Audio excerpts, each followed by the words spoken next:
शुरुआत में जब कुछ भी नहीं था, बस भगवान थे। फिर अपनी पूर्ण बुद्धि और प्रेम में भगवान ने दुनिया बनाने का निर्णय लिया। बाइबल हमें यह अद्भुत कहानी उत्पत्ति की पुस्तक में बताती है। पहले दिन भगवान ने कहा, प्रकाश हो, और प्रकाश प्रकट हुआ, अंधकार को भरते हुए, दिन और रात को अलग करते हुए। भगवान ने प्रकाश को देखा और वह अच्छा था। दूसरे दिन भगवान ने आकाश बनाया।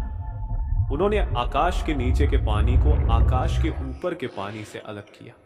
तीसरे दिन भगवान ने आकाश के नीचे के पानी को एक स्थान पर इकट्ठा किया और सूखी भूमि प्रकट हुई।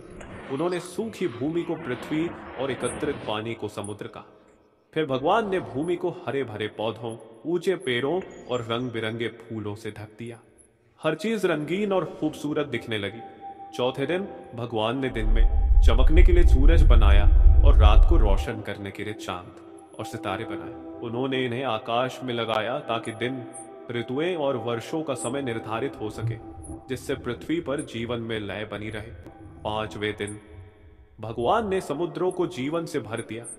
मछलियों के झुंड, विशाल व्हेल और सभी प्रकार के जलचर। उन्होंने आकाश में उड़ने के लिए पक्षियों को भी बनाया, जिससे आकाश सुंदर और गीतमय हो गया। भगवान ने अपनी सृष्टि को देखा और हर्षित हो गए। उन्होंने उनसे कहा कि वे बढ़ें और समुद्रों और आकाश को भरें। छठे दिन भगवान ने भूमि पर घूमने वाले सभी प्रकार के जानवर बनाए, बड़े और छोटे, जंगली और कोमल। लेकिन फिर उन्होंने एक पुरुष और एक महिला को अपनी छवि में गढ़ा। उन्हें दिल, आत्मा और मस्तिष्क दिया।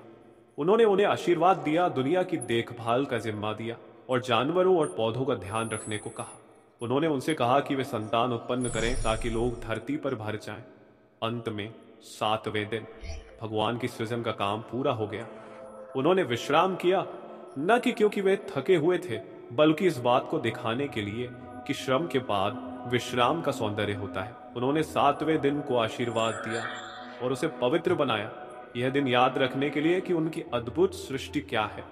यह कहानी है कि सब कुछ कैसे शुरू हुआ, कि भगवान ने कितने ध्यान, प्रेम और सुंदरता के साथ दुनिया बनाई। यह हमें याद दिलाती है कि दुनिया का हर हिस्सा, सबसे ऊंचे पहाड़ों से लेकर सबसे छोटे जीव तक, भगवान की अद्भुत सृष्टि का हिस्सा है।